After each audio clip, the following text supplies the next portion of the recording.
ప్రభువు పేరిట మీ అందరికీ ఈ రాత్రి కాలపు శుభములను వందనములను తెలియజేస్తున్నాను. ప్రియులారా, ఈ రాత్రి పరిశుద్ధ లేఖన భాగమును మనము చదివినట్లయితే, మన ద్రాక్ష తోటలు పూత పట్టియున్నవి, ద్రాక్ష తోటలను చెరుపు నక్కలను పట్టుకొనుడి, సహాయము చేసి గుంట నక్కలను పట్టుకొనుడి. పరమగీతములో 2వ అధ్యాయము 15వ వచనం. ప్రియ సహోదరి సహోదరులారా, ఈ రాత్రి మరొక సంవత్సరపు ముగింపు దశకు వచ్చాం. ఈ సంవత్సరములో దేవుడు మనకెన్నో ఆశీర్వాదాలు ఇచ్చాడు, ఎన్నో అనుభవాలు నేర్పాడు, ఎన్నో గాయాల నుండి మనలను కాపాడాడు. ఇప్పుడు సంవత్సరము చివరి రోజున మనము వెనక్కు తిరిగి చూసుకుంటే, దేవుడు మన జీవితాల్లో నాటిన ద్రాక్ష తోటలు పూత పట్టినవిగా కనిపిస్తున్నాయా, లేక తెలియకుండానే వాటిని నాశనము చేసే గుంట నక్కలు పనిచేస్తున్నాయా? ఈ రాత్రి మనము ధ్యానించుకునిబోయే వాక్యము ఇలా సెలవిస్తుంది.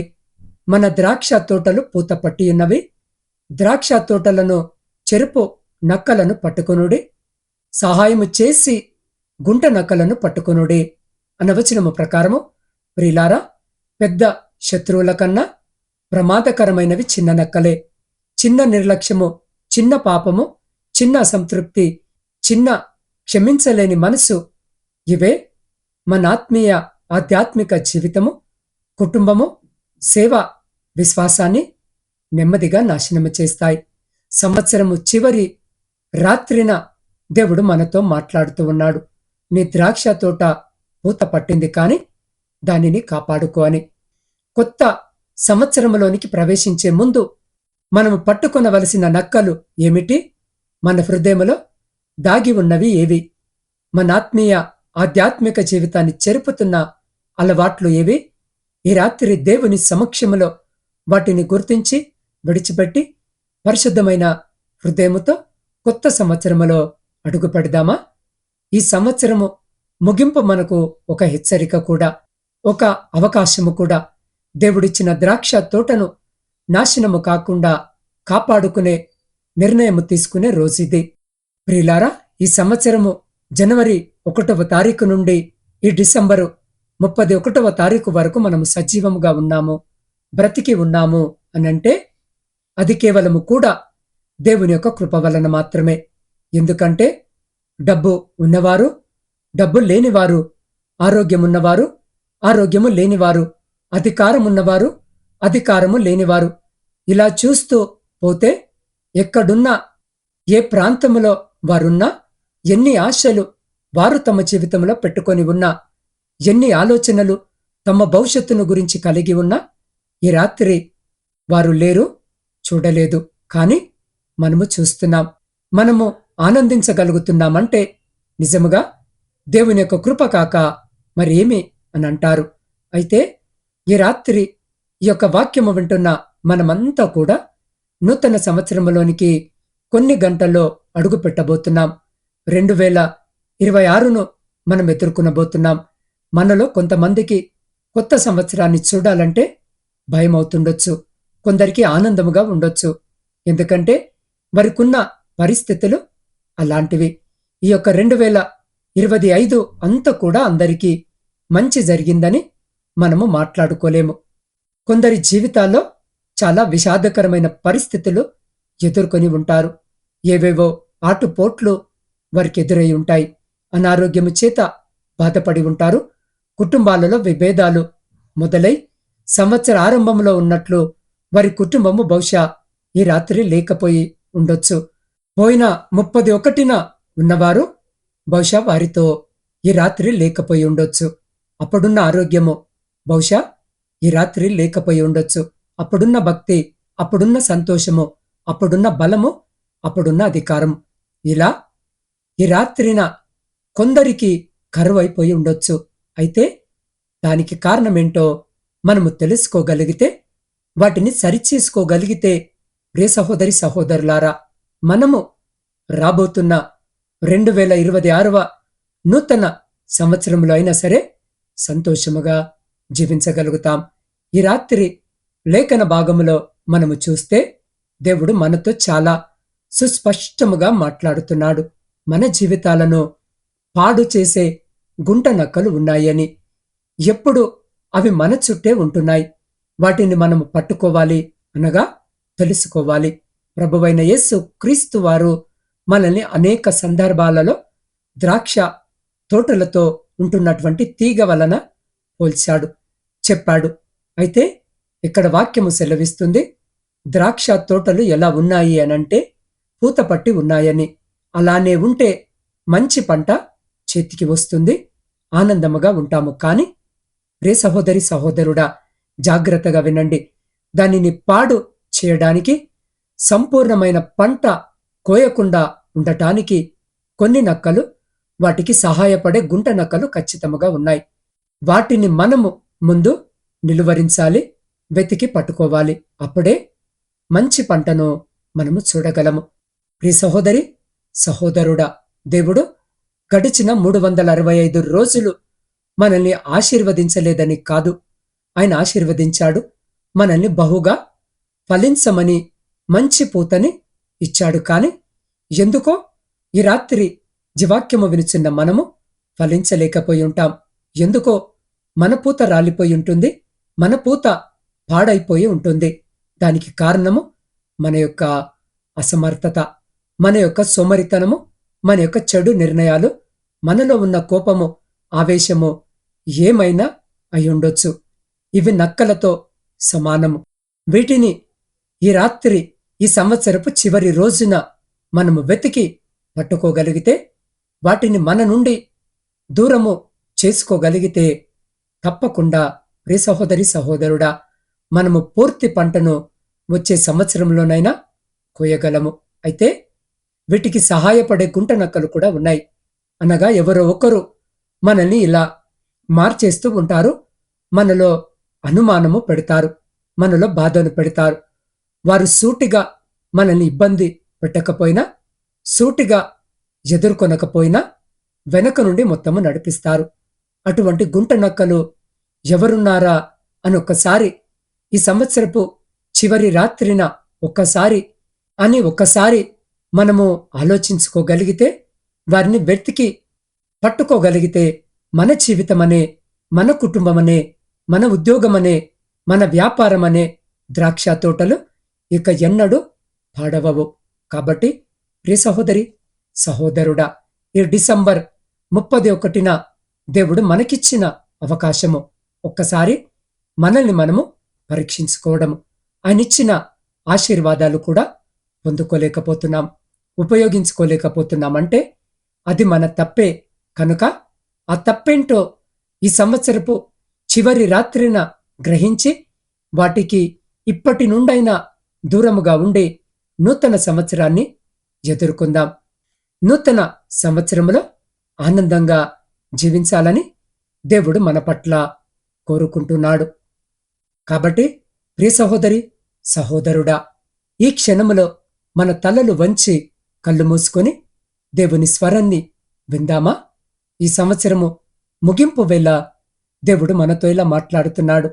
నా ప్రియబిడ్డ, నీ ద్రాక్ష తోట పూత పట్టింది, కాని దాన్ని చెరుపుతున్న నక్కలను పట్టుకో అని ఈ రాత్రి పరిశుద్ధాత్ముడు ఈ వాక్యము వినుచున్న నీ హృదయాన్ని చూపిస్తున్నాడా? నీలో దాగి ఉన్న చిన్న నక్కలు ఏవైనా ఉన్నాయా?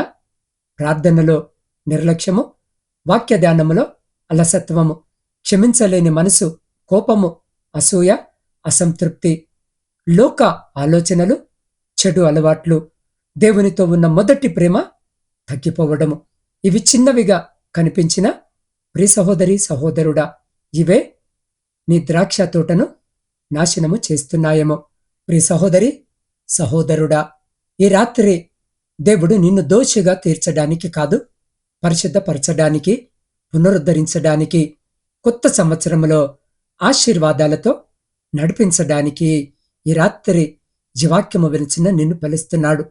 మీరు అనుకుంటే, ప్రభువా, ఈ సంవత్సరము ముగింపులో నా జీవితాన్ని పరిశీలించు తండ్రి, నాలో ఉన్న నక్కలను తొలగించు తండ్రి, నా ద్రాక్ష తోటను కాపాడు తండ్రి, కొత్త సంవత్సరములో శుద్ధ హృదయంతో నడిపించు అని ప్రార్థించాలని ఉంటే, మీరున్న స్థానములోనే మోకరించి తలలు వంచి ఆయన వైపు చూస్తూ ఆయన పాద సన్నిధిలో కన్నీరు పెడుతూ, ప్రియ సహోదరి సహోదరుడా, ఇది అవమానము కాదు, ఇది ఆశీర్వాదానికి తీసుకునే నిర్ణయం. ఇది ముగింపు కాదు, ఇది కొత్త ప్రారంభము. ఈ సంవత్సరము ముగింపు కన్నీళ్లతో కాక పశ్చాత్తాపముతో, విముక్తితో, ఆశతో ముగించబడాలి. ప్రభు, ఈ రాత్రి నీ జీవితంలోని నక్కలను పట్టుకొని నీ ద్రాక్ష తోటను మరింత ఫలవంతముగా చేయగలడు. ఈ క్షణము నీది. మోకరించు, ప్రభు వైపు చూడు. దేవుని చేయి ఈ రాత్రి నీ మీద ఉంది. కాబట్టి ఈ రాత్రి మీరున్న స్థలములోనే తలలు వంచి కళ్ళు మూసుకొని నాతో పాటు ప్రార్థనలో ఏకీభవించండి. సర్వోన్నతుడా, సర్వశక్తిమంతుడా, సర్వాధికారి, గొప్ప దేవుడా, శక్తి సంపన్నుడా, కృప కలిగిన తండ్రి, మీకే కృతజ్ఞతా వందనాలు, స్తుతులు, స్తోత్రాలు చెల్లిస్తున్నాం. అయ్యా, ఈ రాత్రి మీ వాక్యము ద్వారా మీరు సూటిగా, తేటగా మాతో మాట్లాడారు. అయ్యా, ఈ సంవత్సరపు చివరి వాక్యమును మీరు మాతో మాట్లాడుతూ ఉన్నందుకే కృతజ్ఞతా వందనాలు. అయ్యా, ఈ 2025 అంతటిని తండ్రి, అయ్యా మీ యొక్క కృప చేతనే తండ్రి మమ్మల్ని రక్షించారని, మమ్మల్ని బ్రతికించారని ప్రభువా, అదే విధముగా 2026వ సంవత్సరములో తండ్రి మేము ఫలించే వారముగా ఉండాలని, గుంట నక్కల స్వభావము నుండి తండ్రి విడుదల కలగజేసుకొని, అయ్యా మీరిచ్చే ఫలాలు, మీరిచ్చేటటువంటి ఆశీర్వాదాలు పొందుకొని మీ యొక్క వాక్యానుసారము జీవించి మీ దీవెనలు పొందుకోవాలని తండ్రి వాక్యము ద్వారా సూటిగా, తేటగా మీరు మాతో మాట్లాడారు. మమ్మల్ని ఇంతగానో ధైర్యపరిచారు, బలపరిచారు, ఆదరించారు, ప్రోత్సహించారు. సరిచేసిన విధానాన్ని బట్టి కృతజ్ఞత వందనాలను చెల్లించుకొనిచున్నాం. దేవా, ఇంతమంది బిడ్డలైతే ప్రార్థనలో ఏకీభవిస్తున్నారో వారందరినీ మీరు జ్ఞాపకము చేసుకోమని వేడుకొనిచున్నాం. దేవా, ఈ రాత్రి ప్రయాణాలు చేస్తున్న ప్రతి బిడ్డ ప్రయాణంలో మీరు తోడుగా ఉండి క్షేమకరమైన ప్రయాణము దయచేయండి. ఉద్యోగం లేని ప్రతి బిడ్డకు ఉద్యోగము దయచేయండి. అయ్యా, విద్యార్థులను జ్ఞాపకం చేసుకోండి. వారి చదువులో మీరు తోడుండండి. జ్ఞానాన్ని, జ్ఞాపక శక్తిని మెండుగా దయచేయండి. దేవా, వ్యవసాయదారులను జ్ఞాపకము చేసుకోండి. వారు చేస్తున్న పనంతటిని ఆశీర్వదించి వారి సమస్తమును మీ కృపలో భద్రపరచండి.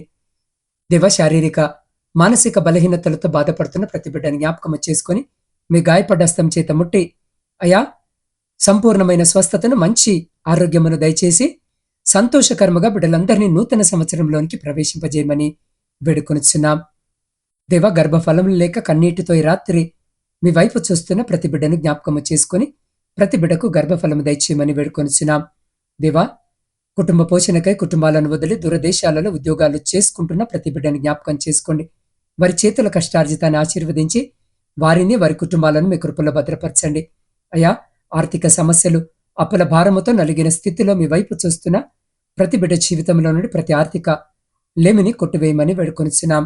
సైన్యంలో ఉండి దేశాన్ని కాపాడుతున్న ప్రతి సైనికుని చుట్టూ మీ కంచె వేసి ప్రతి శత్రు, ప్రతి అపాయం నుంచి మీరు బిడ్డల్ని కాపాడి వారిని, వారి కుటుంబాలను మీ బలమైన రెక్కల చాటున భద్రపరచమని వేడుకొనిచున్నాం. మీ సేవకుల కొరకును, సేవకురాండ్రు, వారి కుటుంబాలు, వారి పరిచర్య అంతటిని అయ్యా జ్ఞాపకము చేసుకొని ఎక్కడ మీ స్వార్థ పరిచర్య అందించబడటం లేదో ఆయా ప్రాంతాలకు బిడ్డలను నడిపించి అయ్యా వారి ద్వారా అచోట రక్షణ సువార్త అందించబడి అనేకులు రక్షణ, మారు మనసు పొందే కృపను దయచేయమని వేడుకొంచున్నాం. వృద్ధుల కొరకును, వితంతుల కొరకును, శ్రమలను అనుభవిస్తున్న ప్రతి బిడ్డ కొరకు ప్రార్థిస్తున్నాం. ఈ రాత్రి బిడ్డలకు మీరు తోడుగా ఉండండి. ఒంటరి జీవితాన్ని గడుపుతున్న బిడ్డలను కూడా జ్ఞాపకం చేసుకుని తోడుగా ఉండమని వేడుకొనిచున్నాం.